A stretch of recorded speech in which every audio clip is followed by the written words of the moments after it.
इस कहानी की शुरुआत में हमें बीमस नाम के एक लालची सेल्समैन को दिखाया जाता है जो जानवरों को पकड़कर उनकी नीलामी किया करता था। वो एक गांव के सभी लोगों से कहता है कि फसल बोने के दिन स्टार्ट हो गए हैं और आपके जो जानवर होते हैं वो बहुत बेअकल और कमजोर है, इसीलिए मैं आपके लिए एक नई चीज लेकर आया हूँ जो आपके काम को बहुत आसान बना देगी। और वो सभी को अपने पकड़ कर लाए हुए थोरीफिंड प्रजाति के जानवर दिखाता है जिनकी खासियत होती है कि वो इंसानों की तरह बात कर सकते थे। बीमस सभी को बताता है कि ये जानवर बहुत ताकतवर है और जब सभी लोग देखते हैं कि ये जानवर इंसानों की तरह बात कर रहे हैं तो सभी बहुत हैरान होते हैं और उन्हें खरीदने के लिए बोली लगाने लग जाते हैं। बीमस सबसे पहले एक छोटे थोरीफिंड को $800 में एक साइमन नाम के किसान को भेज देता है जिसका नाम मोस्टली था। वो मोस्टली को पकड़कर वहाँ से लेकर जाने लगते हैं जिससे मोस्टली काफी सैड हो जाता है। वो अपनी माँ को आवाज लगाता है लेकिन वो कुछ नहीं कर सकते थे। फिर हमें 25 साल बाद का सीन दिखाया जाता है जहाँ मोस्टली बड़ा हो चुका है और उसकी वाइफ बेरा और उसका एक बेटा भी होता है जिसका नाम रू था। मोस्टली सुबह जल्दी उठकर अपने हल को तैयार करता है और अपने मालिक साइमन को उठाता है। फिर वो खेत जोतने में लग जाता है। वो पूरे दिन मेहनत करता है। तभी वहाँ पर बीमस अपने साथी शंक और ओली के साथ आ जाता है क्योंकि वो खाली दिनों में मेडिसिन बेचने का काम किया करता था।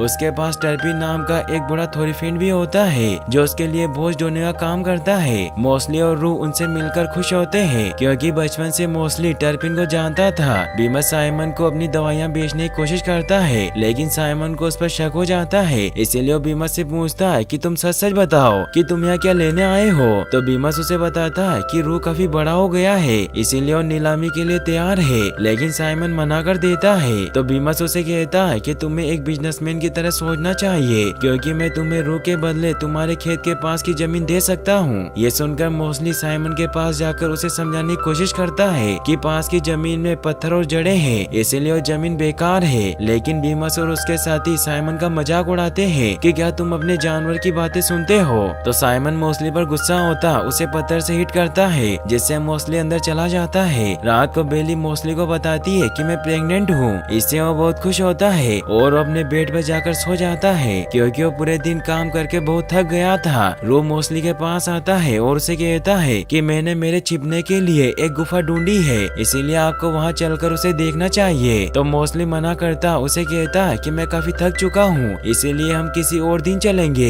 क्योंकि मुझे कल बहुत काम करना है। तो रू से कहता है कि मैंने उन गुफाओं में हमारे चित्र देखे जिसमें हमारे हाथ थे जैसे इंसानों के होते हैं। तो इससे मोस्टली बहुत हैरान होता है और रू के साथ जाने के लिए तैयार हो जाता है। फिर वो दोनों जंगल की तरफ निकलते हैं। जुगनू भी रू के पास आते हैं क्योंकि वो रू को केव तक जाने का रास्ता बताते थे। वो दोनों उन जुगनुओं की मदद से उस केव तक पहुंच जाते हैं। वो केव जमीन के अंदर बनी हुई थी इसीलिए वो दोनों फिसलते हुए उस गुफा में पहुंच जाते हैं जहाँ थोरीफोन जैसे जानवरों के चित्र बने हुए थे जिनमें उनके हाथ थे, इसीलिए उन्हें अपराइट्स कहा जाता है। मोस्टली ये देखकर हैरान होता है कि वो थोरीफिंड अपने दो पैरों पर चलते हैं और उनके हाथ है जिनकी मदद से वो कोई भी काम कर सकते थे। रो अपने डेट को आगे लेकर जाता है क्योंकि वहाँ अपराइट्स तक पहुँचने का एक रास्ता बना हुआ था मगर आगे बहुत अंधेरा था, इसीलिए रू मोस्टली को बताता है कि मैं यहाँ से आगे नहीं गया क्योंकि जुगनू मेरे साथ नहीं जाते और मुझे अंधेरे से डर लगता है। फिर वो अपने पापा से पूछता है कि क्या अपराइट सच में होते हैं या फिर उनके चित्र किसी ने बनाए हैं। तो मोस्टली को अपने बचपन की बात याद आती है जब टर्पिन भी ऐसे चित्र बनाया करते थे और वो मोस्टली को बताते थे कि पहले हम भी अपराइट्स की तरह ही दो पैरों पर चला करते थे क्योंकि सैकड़ों सालों पहले थोरीफिंड के दो परिवार थे जिनमें से एक परिवार इंसानों के अत्याचार और बुराई से बचने के लिए उत्तर की तरफ निकल गए और थोरीफिंड का जो परिवार पीछे रह गया उन पर इंसानों ने अत्याचार किए जिससे वो जानवरों की तरह काम करने लगे और हमारी पीठ झुकी हुई बन गई और हमारे हाथ कुछ काम न आने की वजह से लुप्त होकर पैरों में बदल गए। तो मोस्टली उनसे पूछता है कि बाकी के अपराइट्स हमें बचाने क्यों नहीं आए। तो टर्पिन उसे बताते हैं कि अपराइट्स को लगता है कि आखिरी बचे हुए थोरीफिंड हैं, मगर कुछ लोगों का मानना है कि एक दिन थोरीफिंड हमें बचाने जरूर आएंगे। तभी वहाँ बीमस के भेजे हुए लोग और शिकारी वॉरफील्ड आ गए थे जो उन सभी छिपे हुए थोरफिंड को पकड़कर ले गए और फिर बीमस ने उन्हें नीलाम कर दिया था। ये सभी बातें सोचकर मोस्टली काफी दुखी हो जाता है और उसे लगता है कि अपराइट्स कुछ नहीं होते क्योंकि उन्हें बचाने नहीं आए थे, इसीलिए वो रू को कहता है कि अपराइट्स असली नहीं है और ये चित्र हमें बहकाने के लिए बनाए गए हैं। तो रू भी उनकी बात मान लेता है और वो दोनों वहाँ से वापस घर लौट आते हैं। घर वापस आकर रू सो जाता है। तभी बेरा मोस्टली के पास आकर देखकर कहती है कि तुम्हें उस गुफा में आगे जाना चाहिए था, क्योंकि उस गुफा से हम अपराइट्स तक पहुंच सकते हैं। लेकिन उसकी बात नहीं सुनता और उसे कहता है कि ये सिर्फ एक परी कथा है और अपराइट्स कुछ नहीं होते। तभी उसे बीमस की आवाज सुनाई देती है, जो साइमन को रूह को बेचने के लिए मना रहा था। साइमन पास वाली जमीन के बदले रूह को बेचने के लिए मान जाता है, लेकिन वो एक शर्त रखता है कि जैसे ही दूसरा बछड़ा पैदा होगा तो रूह को ले जा सकता है। ये सुनकर मोस्टली और बेला काफी डर जाते हैं। बेला मोस्टली को कहती है कि हमारे पास कोई रास्ता नहीं है, तुम्हें अपराइट्स तक पहुंचना ही होगा और उन्हें लेकर यहाँ आना होगा, क्योंकि वही हमें और हमारे बेटे को बचा सकते हैं। लेकिन मोस्टली उसकी बात नहीं मानता और उसे कहता है कि मैं सुबह साइमन से बात करूंगा। अगली सुबह साइमन अपने नए खेत को जोतने के लिए हल चलाने लगता है, लेकिन वो जमीन पूरी तरीके से खराब थी। मगर साइमन को लगता है कि मोस्टली नाटक कर रहा है, इसीलिए उसे बहुत कोड़े मारता है, जिससे मोस्टली अपना पूरा जोर लगाता उस हल को खींचने की कोशिश करता है। मगर इससे वो हल ही टूट जाता है और मोस्टली दूर गिर जाता है, जिससे साइमन को पता चलता है कि वो जमीन पूरी तरीके से बेकार है। इसीलिए वो बीमस पर गुस्सा होता उसे बहुत खरी खोटी सुनाता है। मोस्टली को बहुत गुस्सा आता है, क्योंकि वो समझ गया था कि वो इंसानों के प्रति चाहे कितने भी वफादार क्यों ना हो जाए, लेकिन वो हमेशा उन पर अत्याचार करेंगे।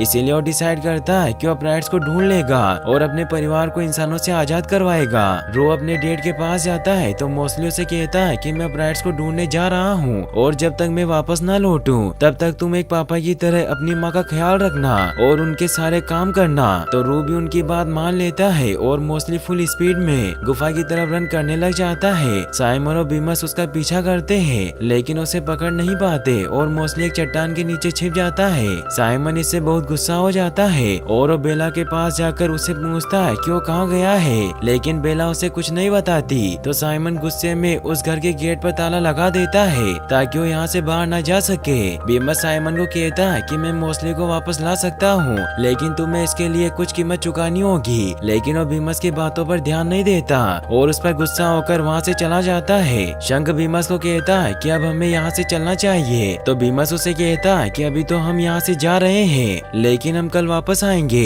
क्योंकि हम वॉरफील्ड शिकारी को लेने जा रहे हैं जो थोरीफेंड को पकड़ने में माहिर है। और वो वॉरफील्ड के गांव में पहुंच जाते हैं। गांव के सभी लोग बीमस पर गुस्सा होते हैं, क्योंकि उसने सभी को नकली दवाइयां बेची थी। लेकिन बीमस उनकी बात नहीं सुनता और वो वॉरफील्ड से मिलने के लिए बार में चला जाता है। बाहर एक थोरीफेंड बंधा हुआ होता है, जिसे हाल ही में वॉरफील्ड ने पकड़ा था, जो काफी डरा और सहमा हुआ था। इसीलिए टर्पिन उसके पास जाते हैं तो उन्हें बताता है कि उत्तर की तरफ जंगल में एक सिंकहोल है, जिसमें मुझे गुफाएं मिली थी जहाँ प्राइड्स के चित्र बने हुए थे, इसीलिए मैं आगे बढ़ा। लेकिन वो वॉरफील्ड का बनाया हुआ ट्रैप था। वही हमें मोस्टली को दिखाया जाता है जो न प्राइड्स की गुफाओं में आगे बढ़ता है, लेकिन वो वॉरफील्ड के बनाए हुए गड्ढे में फंस जाता है। मोस्टली बाहर निकलने की कोशिश करता है, लेकिन वो निकल नहीं पाता। वो देखता है कि वहाँ थोरफिंड के कटे हुए सिंग और तलवारें पड़ी हुई है, जिससे वो काफी डर जाता है। वही फिर अगले दिन हमें वॉरफील्ड को दिखाया जाता है जो बीमस के साथ साइमन के फार्म पर आ जाता है। साइमन वॉरफील्ड शिकारियों को कहता है कि मैं तुम्हें मोस्टली को ढूंढ कर लाने के लिए $350 दे सकता हूँ। तो वॉरफील्ड मोस्टली को ढूंढने के लिए निकल जाता है। ये देखकर रू उसे रोकने के लिए दौड़ने लगता है, लेकिन टर्पिन उसे रोक लेते हैं और कहते हैं कि मैं जानता हूँ कि वो तुम्हारे डेट के साथ क्या करेगा, लेकिन तुम्हें यही रुकना होगा क्योंकि तुम्हारी मॉम को तुम्हारी जरूरत है और बहुत ही जल्द बछड़ा आने वाला है, इसीलिए तुम्हें उसके लिए तैयार रहना होगा। तो रू भी उनकी बात समझ जाता है। बीमस अपने साथी शंक और ओली को बताता है कि वॉरफील्ड ने जंगल में एक ट्रैप बिछा रखा है, जिससे सभी थोरीफेंड उसके जाल में फंस जाते हैं, इसीलिए तुम्हें उस जाल का पता लगाना चाहिए। शंक को यह आइडिया काफी अच्छा लगता है, इसीलिए वो वॉरफील्ड का पीछा करने लग जाते हैं। वही मोस्टली काफी डरा हुआ उस गड्ढे से बाहर निकलने की कोशिश कर रहा होता है, लेकिन वो ऐसा नहीं कर पाता क्योंकि वो गड्ढा काफी गहरा था। तभी वॉरफील्ड वहाँ आ जाता है। वो मोस्टली को कहता है कि मैं तुम्हें साइमन के पास वापस लेकर जा रहा हूँ, लेकिन उससे पहले मैं तुम्हारे सिंग काट लूंगा, जिससे वो काफी डर जाता है। तभी वोली और शंग भी वहाँ आ जाते हैं और उन्हें लगता है कि ये सारे चित्र वॉरफील्ड ने बनाए हैं। वॉरफील्ड ये देखकर कि वो दोनों उसका राज खोल देंगे, इसीलिए उन दोनों को भी पकड़कर अपने गड्ढे में डाल देता है। लेकिन इससे मौका पाकर मोस्टली ओली की मदद से उस गड्ढे से बाहर निकल जाता है और वहाँ से भागने लगता है। वो एक झरने के किनारे पहुँचता है जहाँ वो चट्टानों पर जंप लगाता आगे बढ़ने लगता है, मगर वॉरफील्ड मोस्टली को रोकने के लिए उस पर अपने तीर से अटैक करने लगता है। लेकिन तभी एक जुगनू वॉरफील्ड का ध्यान भटकाकर मोस्टली की जान बचा लेता है। मोस्टली एक चट्टान पर पर जंप लगाता है, लेकिन वो नीचे गिर जाता है। वॉरफील्ड को लगता है कि मोस्टली मर गया है, इसीलिए उसकी बॉडी को चेक करने के लिए नीचे जाता है, लेकिन उसे वहाँ मोस्टली नहीं मिलता। वही मोस्टली की जब आँख खुलती है तो एक झरने के पीछे होता है, क्योंकि गिरने की वजह से वो झरने के पीछे आ गया था। मोस्टली जब उस जगह को चेक करता है तो उसे वहाँ 3 थोरीफेंट दिखाई देते हैं, जिनके नाम वार्नी, डीवर और गेलिन थे, जो 2 पैरों पर चल रहे थे। इससे उसे विश्वास हो जाता है कि अपराइट सच में मौजूद है। गेलिन एक बहुत ही बूढ़ा अपराइट होता है, जिसकी आंखें धुंधली हो गई थी, इसीलिए वो बच्चों जैसे बर्ताव किया करता था। वार्नी और डीवर जब मोस्टली को देखते हैं तो उन्हें लगता है कि वो दुश्मन है, तो मोस्टली उन्हें बताता है कि मैं एक थोरीफेंट हूँ। तो वार्नी उससे पूछता है कि तुमने कपड़े क्यों नहीं पहने और तुम झुके हुए क्यों हो, मगर डीवर उसके 4 पैर देखकर समझ जाता है कि वो कोई दूसरा थोरीफेंट है। वार्नी और डीवर साथ में बैठकर मोस्टली से बात करते हैं। मोस्टली उनसे गेलिन के बारे में पूछता है, तो वार्नी उसे बताता है कि वो काफी बूढ़ा हो चुका है, इसीलिए उसकी याददाश्त ठीक नहीं है, लेकिन वो अपने दोस्तों को याद करता है जो यहाँ चित्र में बने हुए हैं, क्योंकि शुरुआत में अपराइट्स ने इंसानों से बचने के लिए उत्तर की तरफ प्रस्थान किया था, जिसमें गेलिन भी शामिल थे, और गेलिन ही हमें यहाँ लेकर आए हैं, क्योंकि उनके पास जुगनुओं की खास शक्ति है, इसीलिए वो शक्ति इन्हें यहाँ खींच लाई। तो मोस्टली से खुश होता है और उन्हें बताता है कि जुगनू ही मुझे इस जगह पर लेकर आए थे। डीवर मोस्टली को बताता है कि हमें लगा था कि थोरीफेंट की दूसरी फैमिली को इंसानों ने मार दिया है। तो मोस्टली उन्हें बताता है कि ऐसा कुछ नहीं हुआ था, बल्कि जब हमारे पूर्वज चले गए थे तो हम पीछे रह गए और हम इंसानों के काम की वजह से इस रूप में बदल गए, लेकिन अब भविष्यवाणी सच हो जाएगी, क्योंकि अब ब्राइट्स हम सभी को बचा लेंगे, इसीलिए हमें आपके शहर जाकर आर्मी को लेकर आना होगा। तो वार्नी भी उसकी मदद के लिए तैयार हो जाता है और वो तीनों केनेसेरेस जाने के लिए निकल जाते हैं। इससे मोस्टली बहुत खुश होता है। डीवर मोस्टली को फिंगर की इम्पोर्टेंस बताता है कि इनकी मदद से हम कोई भी काम कर सकते हैं, और इन सभी फिंगर में थंब सभी का राजा होता है। फिर वो मोस्टली की पीठ खुजलाते हैं, जिससे गेलिन मोस्टली के अच्छे दोस्त बन जाते हैं, इसीलिए वो उसके सहारे ही आगे बढ़ने लगते हैं। वही हमें वॉरफील्ड शिकारी को दिखाया जाता है, जो वहाँ चट्टानों में मोस्टली को ढूंढ रहा होता है, और उसे झरने के पीछे छिपी हुई उस जगह पता चल जाता है, इसीलिए वो भी मोस्टली को ढूंढने के लिए उस रास्ते से आगे बढ़ने लग जाता है। वही मोस्टली अपने साथियों के साथ आगे बढ़ रहा होता है, क्योंकि यहाँ से केनेसेरेस बहुत दूर था। उन्हें चलते चलते रात हो जाती है और सुबह होते होते वो एक भूतिया बाग के किनारे पहुँचते हैं, जिसके दूसरी तरफ केनेसेरेस था। वार्नी मोस्टली को बताता है कि ये बाग भूतिया है, इसीलिए हमें इस बाग के साइड से जाना होगा, क्योंकि माना जाता है कि दुनिया की शुरुआत यहीं से हुई थी, और इसी बाग में एक खास तरह का पेड़ है जिसकी एक आत्मा रक्षा करती है, और आज तक जो भी इस बाग के अंदर गया है वो बाहर नहीं आ पाया। तभी मोस्टली को वहाँ एक सुरंग दिखाई देती है जो उस बाग के अंदर बनी हुई थी, इसीलिए वो सभी को उस सुरंग से आगे बढ़ने को कहता है ताकि वो जल्दी से सिटी तक पहुँच सके। मगर जब वो सभी उस सुरंग से आगे बढ़ते हैं तो उस सुरंग भूतिया होने की वजह से सभी पेड़ उनके ऊपर गिरने लगते हैं, मगर वो किसी तरह से वहाँ से बचकर वापस बाहर आ जाते हैं। फिर वो साइड से आगे बढ़ने लगते हैं और रात को एक जगह पर रुककर आराम करते हैं। मोस्टली वहाँ सभी को अपने परिवार के बारे में बताता है और कहता है कि मैं अपने परिवार को बचाना चाहता हूँ, इसीलिए हमें जल्दी केनेसेरेस से सेना लेकर आना होगा। फिर वो सभी सो जाते हैं। रात को जब मोस्टली की आँख खुलती है तो वो देखता है कि गेलिन जुगनुओं के पीछे कहीं जा रहे हैं, तो मोस्टली डीवर और वार्नी को इस बारे में बताता है, और वो सभी गेलिन के पीछे पीछे एक चट्टान पर पहुंच जाते हैं, क्योंकि गेलिन को पता चल गया था कि वॉरफील्ड शिकारी उनके पीछे है। तभी वॉरफील्ड वहां आ जाता है। वार्नी और डीवर उसका ध्यान भटकाने की कोशिश करते हैं, मगर गेलिन मोस्टली को बताते हैं कि हमें इन जुगनुओं पर विश्वास करना होगा, क्योंकि ये हमें यहाँ से ले जा सकते हैं। तो मोस्टली उनकी बात मान लेता है और वो क्लिफ से नीचे कूद जाता है, जिससे वो जुगनुओं के साथ उड़ने लगता है। ये देखकर वार्नी भी नीचे कूद जाता है, जिससे जुगनू उन सभी को बचाकर शिकारी से बहुत दूर ले आते हैं। इससे वार्नी और डीवर को भी विश्वास हो जाता है कि उन जुगनुओं में जादुई शक्ति थी। फिर वो सभी जल्दी से आगे बढ़ने लग जाते हैं, क्योंकि वॉरफील्ड अभी भी उनके पीछे था। वही हमें साइमन के फार्म पर दिखाया जाता है कि टर्पिन रू को काम करना सिखा रहे होते हैं, और उसे बताते हैं कि जल्दी तुम्हारा भाई या बहन इस दुनिया में आ जाएगा, लेकिन तुम घबराना मत, क्योंकि मैं भी तुम्हारे साथ रहूंगा। लेकिन तभी बीमस को एक आदमी आकर बताता है कि कोई तुम्हारे थोरीफेंट को खरीदना चाहता है। तो इससे वो बहुत खुश हुआ टर्पिन को चलने को कहता है। रोहित से काफी सैड हो जाता है। वो टर्पिन को कहता है कि आपने कहा था कि आप हमारे साथ रहेंगे। तो टर्पिन उसे कहते हैं कि मुझे जाना होगा, मगर तुम अपनी माँ का ख्याल रखना जब तक कि तुम्हारे डेड वापस न आ जाए। फिर बीमस टर्पिन को लेकर वहाँ से निकल जाता है। वो जाते जाते साइमन को कहता है कि कि मैं अपनी डील के मुताबिक रू को लेने आऊंगा।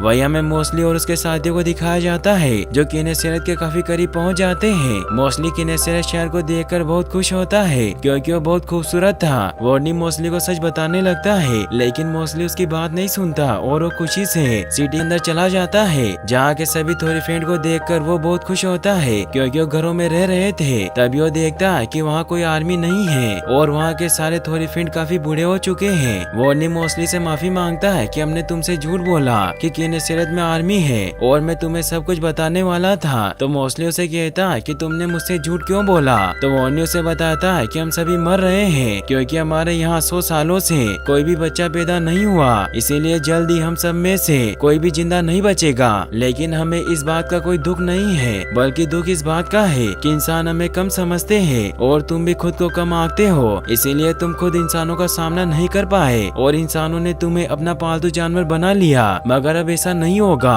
क्योंकि हम सभी तुम्हारे साथ हैं और हम मिलकर तुम्हारे परिवार को बचाएंगे। मगर मोस्टली अपनी पूरी हिम्मत हार चुका था, इसीलिए सभी को कहता है कि मैं अपने परिवार के पास वापस जा रहा हूँ क्योंकि मुझे नहीं लगता कि हम इंसानों का सामना कर पाएंगे। तो वार्नी उसे कहता है कि हमें रानी से बात करनी चाहिए। तो मोस्टली भी मान जाता है। फिर रात को महल में सभा बुलाई जाती है। मोस्टली देखता है कि वो महल उस भूतिया बाग के आगे बनाया गया है। तो वार्नी मोस्टली को बताता है कि यह शहर हमारे पूर्वजों ने बनाया था मगर फिर हमारे इस शहर को एक श्राप मिला जिससे बाग भूतिया बन गया और इसमें खिलने वाले फल गायब हो गए। रानी मोस्टली को कहती है कि हम नहीं जानते कि हमारा एक परिवार कई सालों से इंसानों के अत्याचार सह रहा है, वरना हम तुम्हें बचाने जरूर आते मगर अभी भी देर नहीं हुई है क्योंकि हम सभी तुम्हारे साथ हैं और सभी अपने बनाए हुए हथियार बाहर निकाल लेते हैं क्योंकि वो सभी मोस्टली के परिवार को बचाने के लिए तैयार थे। तभी गार्ड सभी को आकर बताता है कि शिकारी आ गया है और वो सभी गेट पर आ जाते हैं जहाँ सभी मोस्टली का साथ देने के लिए उस पर अटैक करने लगते हैं। लेकिन वो सभी काफी बूढ़े हो गए थे इसीलिए उनके वार का उस पर कोई असर नहीं होता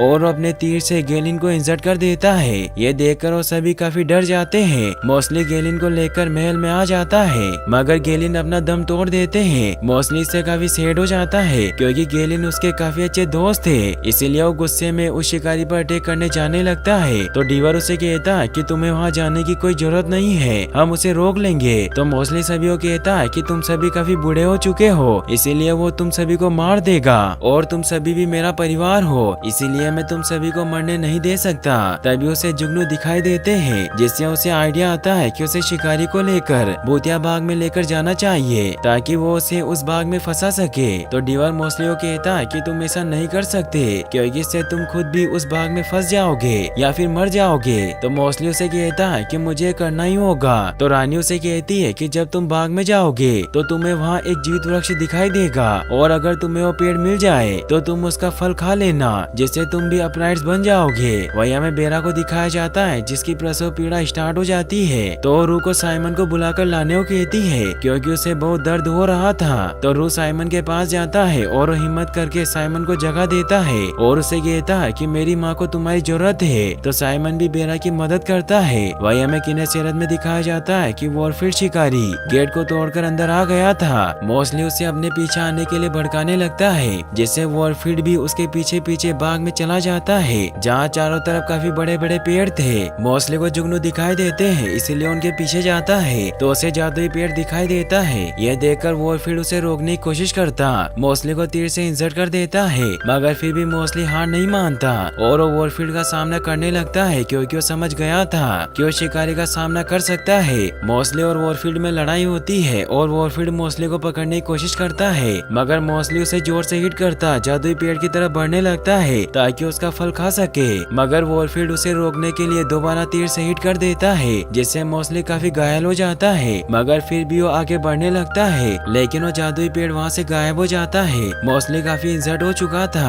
और वॉरफील्ड उसे पूरी तरीके से खत्म करने लगता है लेकिन तभी वहाँ उस बाग की जादुई आत्मा आ जाती है जिसे गार्जियन कहा गया है। गार्जियन वॉरफील्ड को रोक लेता है और उसे जोर से हिट करता है जिससे वो दूर गिर जाता है और वो आत्मा मोस्टली को हिल करके वहाँ से गायब कर देती है और वॉरफील्ड वहीं उस बाग में फंस जाता है क्योंकि वो बाग एक भूलभुलैया था इसीलिए वहाँ से कोई बाहर नहीं निकल सकता था। वहीं किनेसेरेत में सभी को लगता है कि मोस्टली मर गया लेकिन तभी वो आत्मा मोस्टली को वहाँ ले आती है। मोस्टली समझ जाता है कि वो आत्मा हमेशा मोस्टली के साथ थी। वो आत्मा मोस्टली से पूछती है कि तुम क्या चाहते हो? तो मोस्टली उन्हें कहता है कि मैं अपने परिवार को आजाद करवाना चाहता हूँ। तो आत्मा मोस्टली को वो जादुई फल देती है। वहीं फिर हमें साइमन के फार्म को दिखाया जाता है जहाँ आज रू को बीमस नीलामी के लिए लेकर जाने वाला था, क्योंकि बेरा की बेटी रोजी पैदा हो गई थी। बेरा काफी दुखी होती है और रू अपनी बहन रोजी को कहता है कि माँ का ख्याल रखना, और बीमस रू को लेकर वहाँ से जाने लगता है। तभी बेरा देखती है कि एक अपराध उनकी तरफ आ रहा है, जो और कोई नहीं बल्कि मोस्टली होता है। बेरा ये देखकर काफी खुश होती है क्योंकि मोस्टली का आकार काफी बड़ा था। मोस्टली साइमन को कहता है कि मैं यहाँ अपने परिवार को लेने आया हूँ। तो साइमन गुस्से में मोस्टली पर कोड़े से अटैक करने लगता है, लेकिन मोस्टली उसे पकड़ लेता है और उसे दूर पटक देता है। फिर वो अपनी फैमिली से मिलता है और उन्हें भी वो जादुई फल खिलाता है, जिससे वो सभी अपराइट्स में तब्दील हो जाते हैं और वो सभी खुश होते हैं। फिर वो किनेसेरेत की तरफ निकल जाते हैं और यहीं पर इस मूवी की हैप्पी एंडिंग हो जाती है।